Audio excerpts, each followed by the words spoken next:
This is Danny Flexon here for Seconds Out. Delighted to be joined once again by unified super welterweight champion of the world, Natasha Jonas. Tash, how are you? I'm good, thanks. Thanks for having me. Yeah, anytime, anytime. Just coming off a historic, and historic to please the grammar people out there, card at the weekend. First all-female card in the UK, breaking all sorts of records on the night as well. How exciting was it to be a part of it? We obviously enjoyed your punditry. How much did you enjoy being part of the event? Yeah, it was a great event. I think in hindsight now, it probably was better that they delayed it, even though it didn't feel like that at the time. I think you could celebrate, you got the atmosphere, and after the ups and downs of the weeks before, people were just ready for boxing, and it didn't disappoint. So Given the sellout crowd, the viewing figures we found out later on, did it surpass even your expectations? no, not really, because I keep on saying this, but we always knew how good women's boxing was at the elite level. We do just need the world to see it, and the fights that we've had, throughout these probably I'd say past couple of years is just a testament to that. So, all we're kind of just breaking down all the barriers of, oh, it's not interesting, it's not competitive, it's not, people don't want to watch it, it's not financially viable. They're all broke now because Taylor Solano was a huge card. This surpassed even that. Sellout crowds in the O2 and viewing figures that are like, unrivaled. So what more do we have to do to prove that how good it is, and what more does people want? We've talked about the part you played on the night, but how proud are you of the part you've played in getting women's boxing in the UK to this point with the big fights you've had both as an amateur and as a professional? I don't think you ever look at it and appreciate it until the time's been and done, and you look back. You as an athlete, um you're just so focused on results and stuff, and that you forget how big the moment and occasion is until sometimes either somebody tells you, or you look back at it and you think, wow, I was part of that. So because I'm still in it, it seems like there's still bits that we're having to go through, and make it easier for the young girls that come behind us. But I look back at the Olympics now, and the depth in the team and in the squad, and how it's developed. And when we was first on England, we didn't even have our own kit. And when you see how all that's changed, everything that we've gone through has made it easier for the girls that are there now, and they won't ever have to do that. So it's a great moment to look back and fond of. I wish we would have had the same thingy, but it does put something in you when you have to fight for it like that. So Great stuff. Now, the card itself, everyone who watched it will have known your views on the main fights already, but let's just go over it if we can. Baumgardner and Mayer, what was your view on that, especially in terms of the score at the end? um there was probably a few rounds that, like, it was a bit of what you like. I did have Mayo winning. I still stick by that. Um, but yeah, I wouldn't. You can't really. I wouldn't really argue either. Like, I wouldn't have argued with the draw. I found it a bit more difficult to see how Baumgardner wins. But when Michaela was boxing, it made it harder for Baumgardner to get close inside. But when she was sometimes she was coming over the front foot, and Baumgardner was just throwing the big shots that we know she has. And obviously the judges were enjoyed them big shots a lot more than Maya's boxing. So And then you got the main event. Very, very exciting fight. Seemed to be a clear winner at the end to most people watching. How impressed were you with the performance of both women, but particularly Claressa Shields? I think even as Sav fans, we always knew that she'd have to come from behind to. Oh, okay, the tally's just turned on 1 second. Okay. Sorry. I think we would always we always knew that side of that to come from behind. I think, or at least that's what I thought. I thought, the way Clarissa starts is fast, is explosive, and she would pick up the earlier rounds. Um, I never ever expected the first 4 rounds to be like that. I never ever thought that she'd be able to keep that pace up. And yeah, she proved me wrong, which I'm happy about. But yeah, Sav just couldn't get that shot off that she needed. And to be fair to Claressa, she took everything and replied with 3-4-5, and it was hard for Sav to overcome that. What's kind of left now, do you think, for Claressa Shields? She's still very young, so you don't want to kind of say she's hit her peak, but who's out there to really challenge her now, in your view? It's tough. I mean, she has said about coming back down to 154 and possibly challenging myself and Terry Harper, which I think is a good plan. I think she's got a PAL or something that she's going in, a little tournament thing that she's going in America, which is also an option for her. I think the prize for winning that is quite substantial. So yeah, it's I don't know whether she, carries on fighting obviously and waits for the likes of, Lauren Price and that kind of Olympiads to reach her level, or yeah, I don't know, or whether she goes back to MMA. She has got a few options, but boxing is a bread and butter, and it is hard to see once you reach that level who you're going to keep. It's not like um at the lighter weights in lightweight where, Taylor could fight Pursoon, she could fight myself, she could fight Harper, she could fight Maya, she's got them options. There's a lot more people in that weight than there is at the heavier ones. Most people consider Claressa and Katie Taylor to be the two best females pound for pound of this generation. You've already been in there with one, push Katie very, very close, of course. How big a deal would it be for you to get in there with the other one and potentially beat her as well, of course? Yeah, I think it's for me it's a great opportunity. I think, and yeah, something that I mean I heard her say she'd come back down, and I was like, yeah, I've definitely. It doesn't make we're both a boxer. It makes a fight easier to make. I wouldn't even be bothered about going to America. I'd go to America for that. Um, if it can be made, let's do it. I don't think you'd have to go to America. I think the success of the show, I mean, that was the biggest show of Claressa's career. So I can imagine she'd be keen to come back.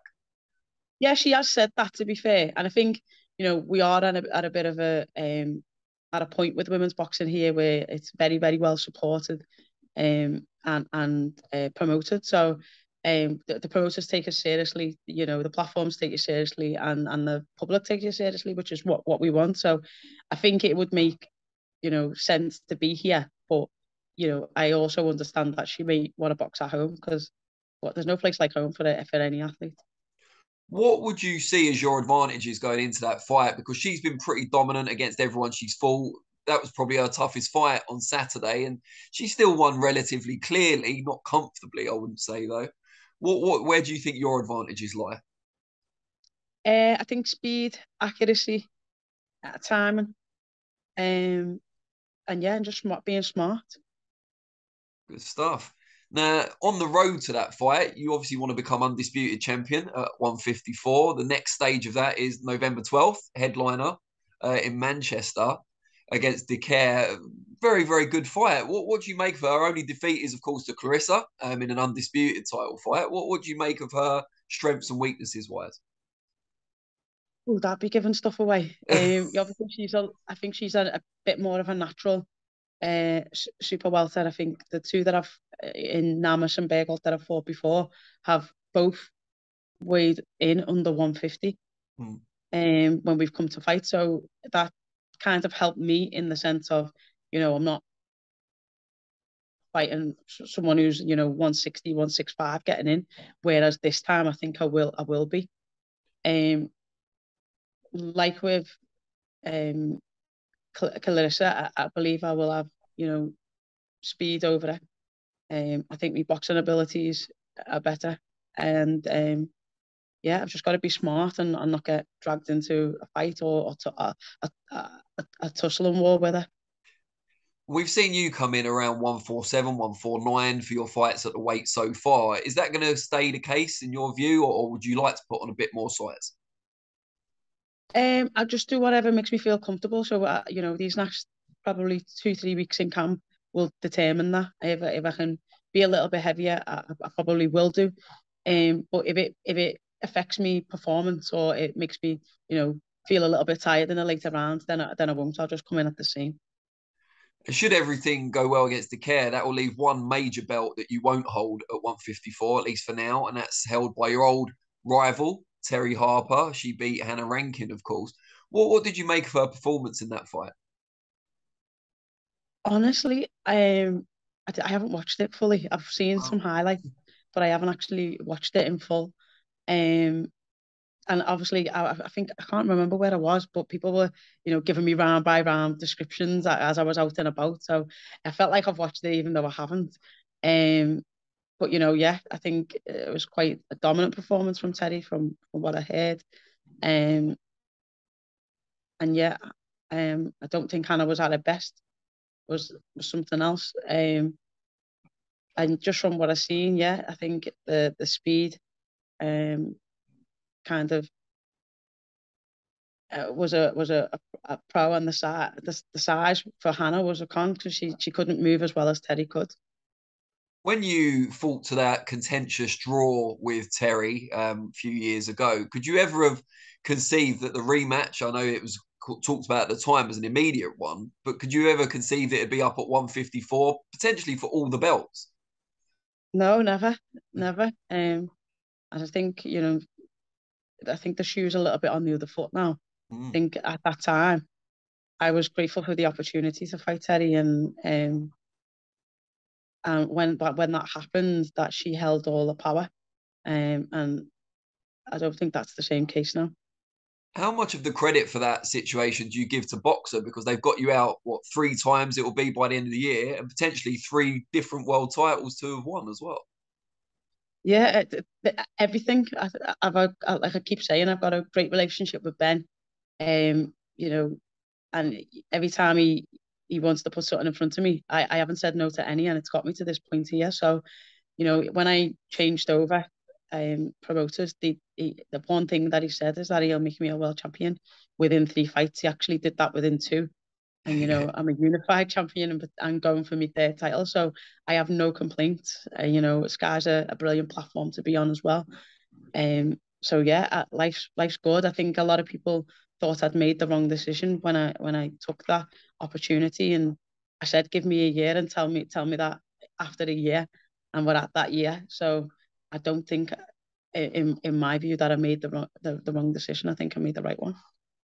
Of course, you're headlining on November 12th as well. You didn't get to box on the all-female card, albeit you were still a big part of it. But now you get to headline in your own right. Does that trump being on a historical female show? Um, at the time when I was sitting there on Saturday, I was thinking, it would have been great to be on here. But then maybe, when I done the Liverpool show, the next week when the actual show was due to be on, when it was cancelled, I was thinking, oh, I made up that I chose the Liverpool Yeah. show over that. So, to do another 5 weeks of camps is tough. So yeah, I was happy that I made that decision in hindsight. But then sitting there on Saturday night and taking it in from the crowd and watching the performances and thinking, I thought, yeah, it would have been nice to be a part of. Apart from becoming undisputed at 154, what's on kind of your list of goals before you eventually sail off into the sunset? What do you still want to achieve?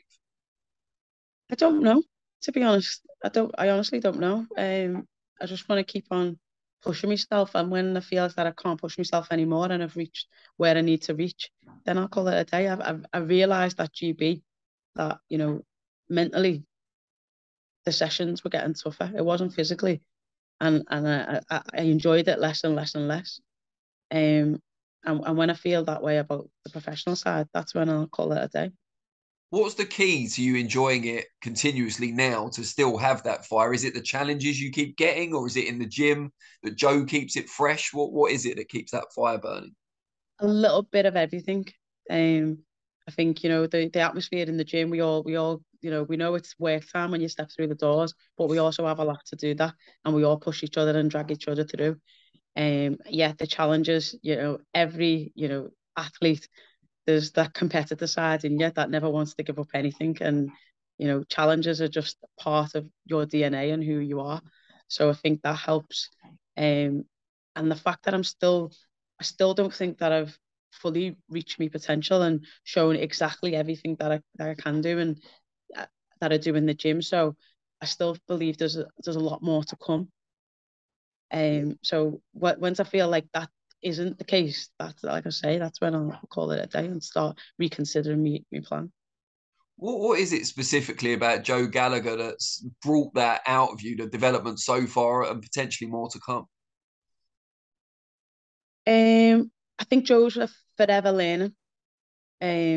He's always looking for like a new technique. He's always pulling bits from, and not just like the physical side of training.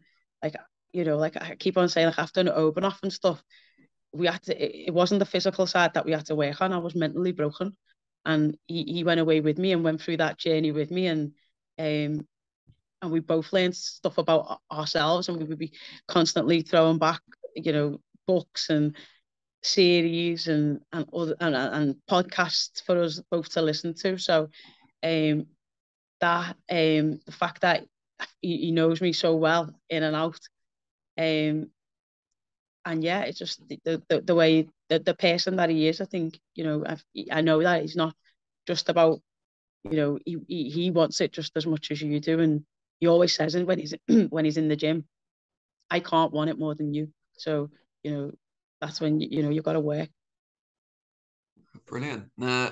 As well as being a unified world champion and a successful pundit, you're also raising your daughter, of course. As balancing all these different things become easier over time, or more challenging as you've gone up the levels in the fight game? No, I just think like with every other working mum, you just find your way. I think, I've got a few friends now who are just returning from maternity leave, and they're struggling. And eventually it will just balance itself out, because you have to make it work. So you have to prioritize things. You have to get a little bit more balance in your life than before. But what I do think being a parent does help me with is when I was an amateur athlete and I was so results driven, like one result could, knock me for a month or two. Now, as soon as I walk through the door, out of the gym and through the door at the house, I've just got to go back to mum mode. So it gives me that mental separation, because she doesn't care about Natasha or Miss GB, the athlete. She cares just about mum. Does she have an idea, though, of quite how big you've become in terms of the spotlight and transcending the sport to an extent? No, today I'm just mum, but I think like she was the only time I've ever seen her like a bit clingy or a bit like, that's my mummy, was when I went into her school and I did like an assembly, and all the other kids was like, wow, your mum's belts and your mum's medals, and she was like, yeah, that's my mum. That's the only time ever. Has she shown any interest in picking up the gloves? She's got an interest in quite a few sports, but not boxing at the minute. Like she's had a little go of football, karate, tennis, swimming, gymnastics, karate. And yeah, we'll see where it takes us. To be fair, I never envisaged that I would be a boxer either. It was just coincidence that made it happen. So yeah, whatever sport she I just hope that it's a sport that I like. What did you think you'd be? I thought I'd be a footballer, if I'm honest. Yeah. Yeah. And obviously it didn't work out that way. So, I didn't fall far short of the plans in the end. Well, presumably no regrets given how it's all turned out. Yeah, there's no regrets. There's never regrets. Great stuff. Tash, really appreciate your time. It's always good. And yeah, look forward to the fight on the 12th of November. Nice one. Thank you.